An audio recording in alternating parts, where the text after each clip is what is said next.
പട്ടത്തൊപ്പിക്കാരെ നാട്ടിൽ നിന്നും പുറത്താക്കുക എന്ന മുദ്രാവാക്യവുമായി ബ്രിട്ടീഷുകാർക്കെതിരെ നടന്ന കലാപമേത്? ഉത്തരം കുറിച്യർ കലാപം.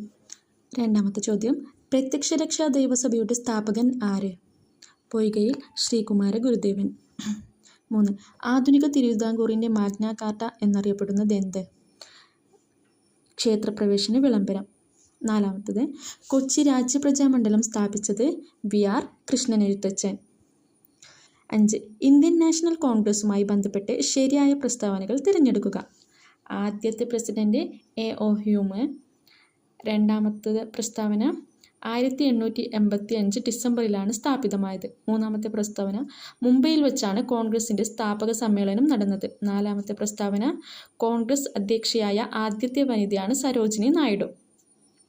ഈ പ്രസ്താവനകളിൽ ആദ്യത്തെ പ്രസിഡന്റല്ല, സ്ഥാപക സെക്രട്ടറിയാണ് എ.ഒ. ഹ്യൂം.